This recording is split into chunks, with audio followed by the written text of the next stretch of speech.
Hey guys, it's Arthur here at DNA Realty Group, and I have Jim Black. He's a mega agent out of Worcester. So, Jim, tell us a little bit about yourself. And basically, what I want to do is just get a snapshot of where you started in your business and where you are today. Like how you started, who you started with, how many transactions did you do your first year.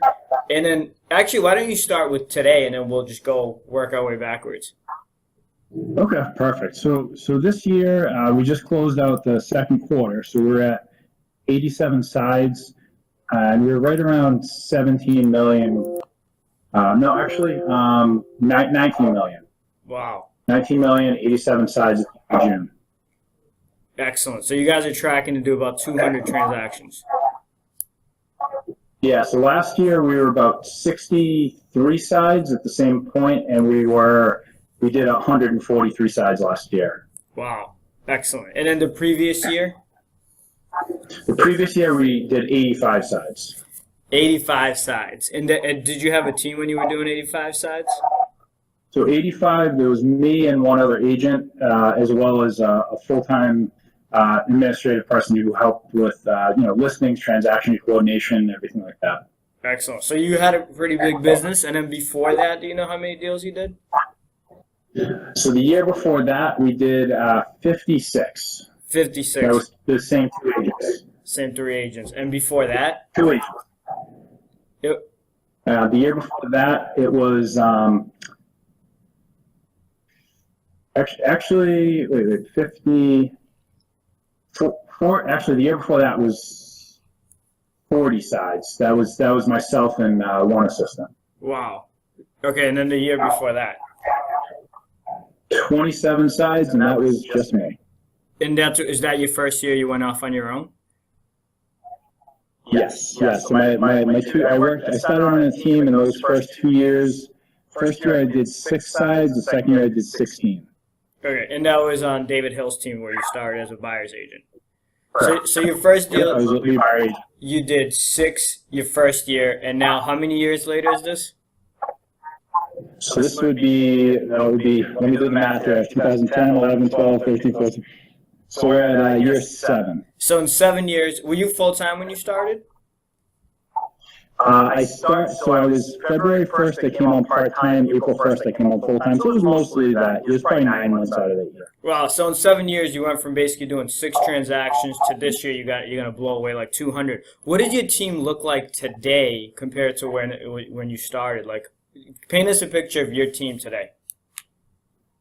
So my team today, right now, we have 4 agents, 3 full-time assistants. So I do the majority of the listings on the team. I have one other agent who is out in further east of here who's doing listings and buyers out there. And then I have 2 agents working mostly with buyers, and I have a full-time listing coordinator as well as a full-time transaction coordinator, and then I have someone who's working their way up to director of operations. Awesome. Operation manager at this point. So how many? I lost track. How many total people is that? So 7 people. 7 people going to do over 200 deals this year. One of the things I'm really super impressed every time I talk to you or any mega agent, somebody doing that kind of volume, is how well you know your numbers. Like, did I tell you anything I was going to ask you today ahead of time? You just got to know your numbers.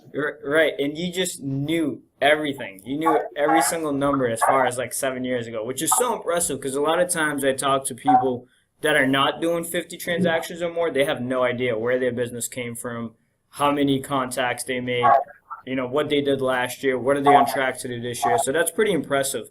Let me ask you a question. I guess the next question, which would be super important, is what does your current day look like? Like, to do almost 200 deals in a year, what does your day look like?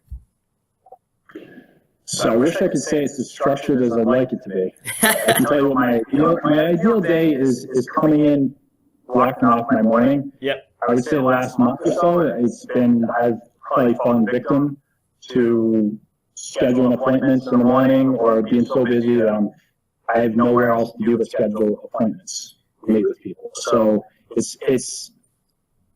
so I've actually recently just sent an offer to another agent. I've had to do some circle prospecting prior to joining the team, as well as going through our database and calling some of the previous people we had spoken to try to actually dig up even more appointments. So today my day looked like I showed up, I hadn't been in the office for about 5 or 6 days.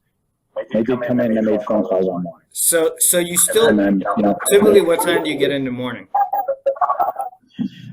Today I was in, I think today was 6:30, 6:45 this morning. 6:30, 6:45. And then, so what time do you start your phone calls and what time do you end and who are you calling and what does the rest of your day look like?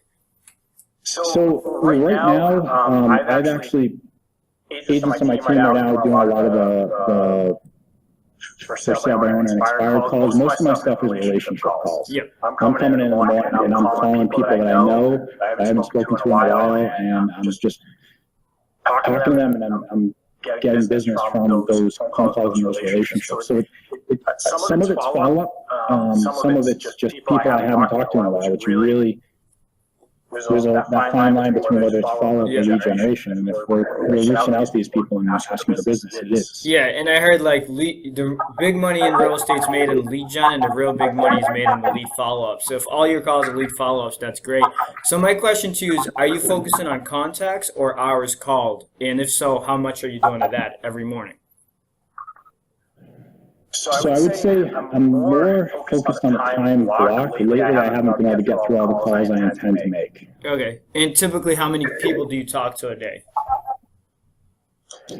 Realistically, I would say over my career, the average is probably about 10 contacts a day. 10 contacts a day. That's realistic. When I'm in bold, it's probably 20.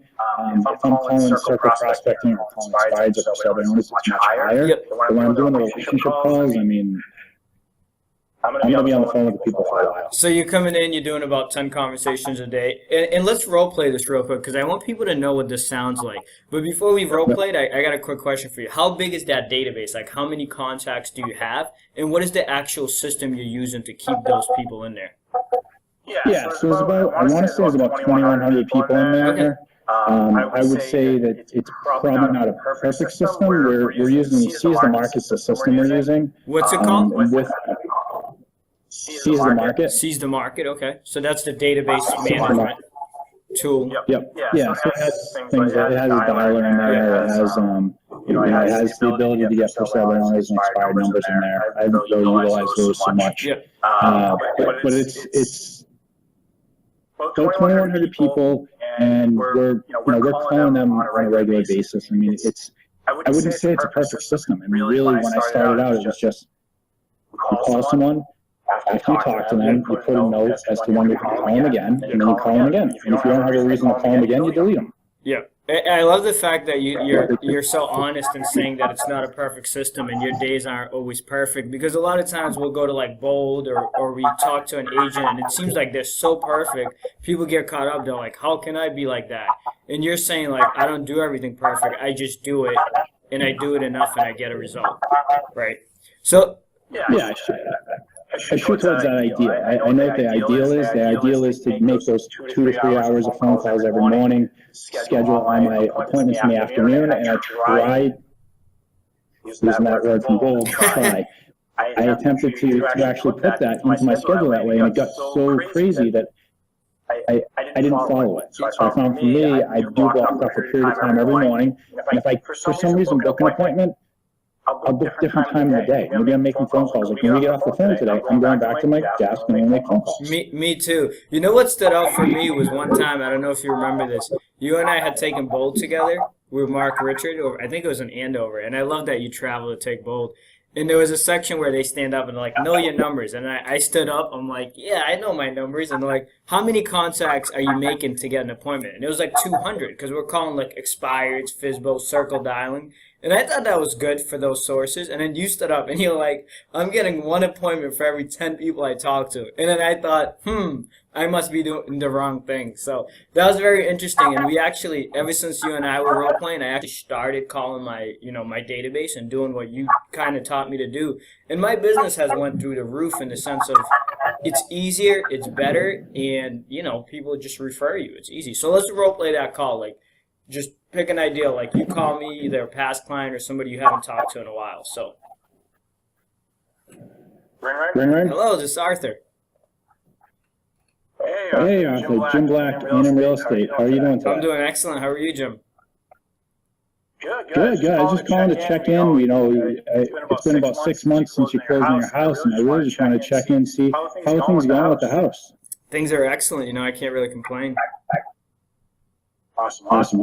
And do you have any needs for any contractors or anything like that to help you with any projects in the house? Not right now. We painted it, but I did that mostly myself, so we're pretty good for now. But I appreciate you offering that up to me. Awesome. Well, the reason I'm calling out is you were really great to work with, you and your wife. We really enjoyed working with you guys, and we know that people tend to hang out with people that are like them, and I love doing business with you, and I would love to do business with your friends and family. Is there anybody you know that we could help today? Provide that same My level? sister mentioned buying. I don't know if she's ready yet, though. What was that? My Arthur? sister mentioned she was going to buy, but I'm not sure if she's in that stage where she's ready yet. Okay, well, I'd be happy to talk to her. So if you want to give me her number, I'll be happy to give her a call and just, give her some education on what's going on in the market and really just what that process looks like. So when she's ready, I'll be there to help. No, that's excellent. How's that sound? No, that's excellent. Yeah, her number is 617-921-5015. Perfect. I'll give her a call. Do you know anybody else that we can help out with? That's it for now, but if I do, I'll definitely keep you guys in mind. You did a great job for me. Awesome. And I'll stay in touch periodically, just check in. And if you guys need anything, you just don't hesitate to give us a call. Anything you need at all. We'll definitely do that. I appreciate the call, Jim. Okay, you have a great day. You too. So you're making about 10 calls like that a day, and typically, is that still the ratio still the same? You getting about one lead or one appointment out of that? I would say there's a lot of people in there that there's a potential for business intertwined in their lives that I already know. Gotcha.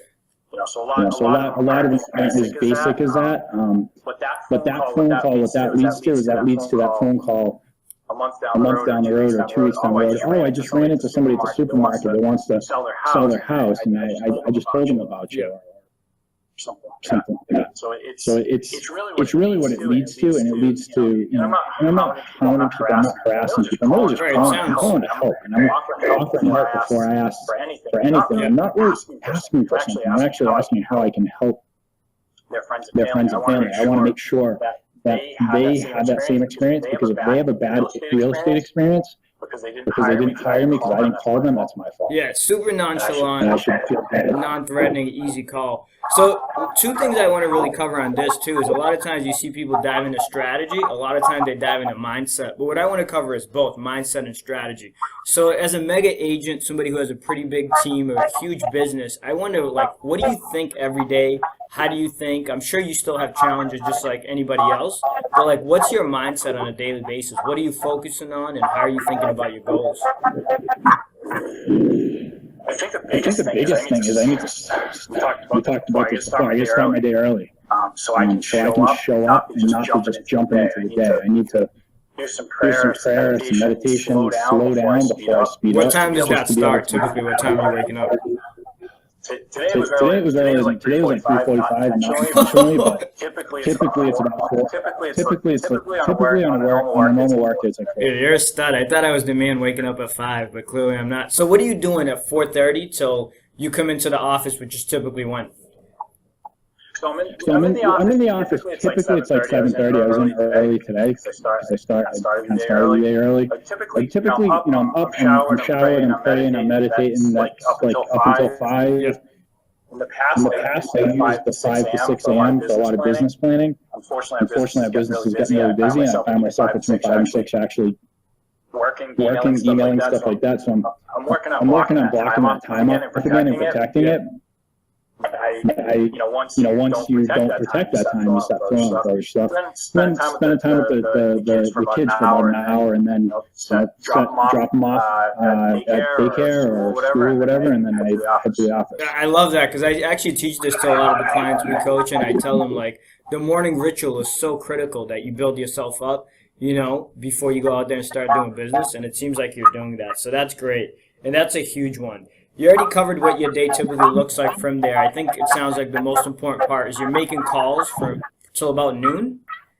And then the rest of the day, what are you mostly doing? And what time are you working until? So I'm typically working until say 4 or 5 o'clock most days. I'll take a couple days and intend to work late if I need to set late appointments. My goal is to work about a half day on Saturdays and not work on Sundays. Again, last month or so, I found myself juggling a little bit and being conscious that I'm actually going into some of my family time because of just some of the stuff we got going on. So that's not, I need to refocus on. It's a challenge. It's a weekly and daily challenge to make sure I protect that schedule. Yeah.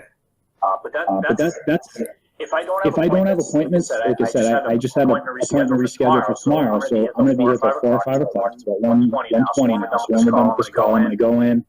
I have probably another 20, 30 people that I need to go through, whether it's leaving a message, and that's, I guess, another point too, is people get frustrated about leaving messages. People know you care when you leave messages. So for me, if I can leave 20, 30 messages with people that know me that day, they know that I care, and they don't even need to talk to me. I might get a call with a referral. Right. So that wasn't a waste of time. It's actually really beneficial. That's a great mindset too.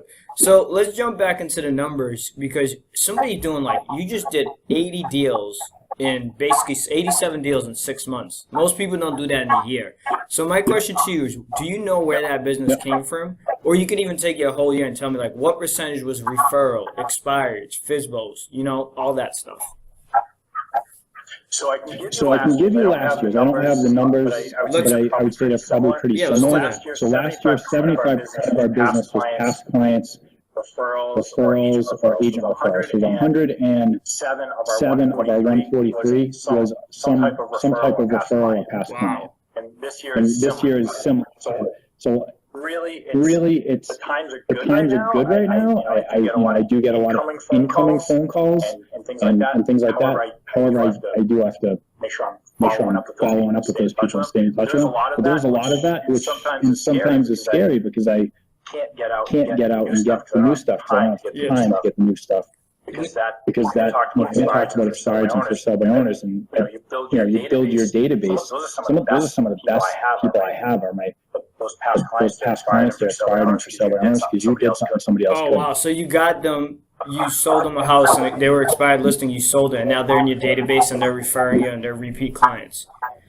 Those are some of the best referral clients, something to keep in mind, because you somebody else didn't, and then you did. That's huge for that's huge for new agents, because I feel like a lot of them wonder, like, how do I build my database? Where do I get those people that will refer me? Because you don't have anybody when you're new, and you actually did the work in the beginning where you were calling expireds, for sale by owners, and getting those deals, and now those people are your advocates. It's really cool. So where's the rest of the business come from? Because you said like 87 out of 150 or whatever it is. Yeah, so 107 out of 143 is what came from there. The other sources, we've been getting a lot of stuff from open houses. It's interesting. Wow. This year, we've been noticing, at least I've ran a couple open houses myself, which I don't do that often. And I feel like I'm getting appointments for almost every one. I'm getting a buyer or seller set up from people that are unrepresented. So there's definitely a lot of opportunities there in our market here. We're still doing expired for sale owners. It's always been a small piece of our business, very small piece. However, we've got some great clients from it, so we continue to do it. Circle prospecting, we've got a decent amount from that. But all my team members, including my admin, my staff, they're spheres. I give bonuses to my staff when they bring in referrals. I incentivizes. That's smart. So it sounds like you're still doing deals and you're running your business and doing everything else. So your day is pretty much like hectic, right? You're selling houses yourself and you're running the team, setting the vision, leading them, and doing all of that. Yeah, it's a little bit of everything. Last year, I personally sold 60 homes last year. Of that 143, the rest of my team did 83, which is great to have a team that can do that kind of volume. At the same time, doing 60 deals, having the staff that I have is awesome. That 60 deals was way easier than that 27 deals back. At 27, That's crazy. What about this year? How many deals are you doing yourself versus your team? So out of the 87, so I only did, I think it was 26 of those 87 in the first half of the year. So I'll do about 60 again this year. It's kind of, for me, that's been what I found to be my personal ceiling.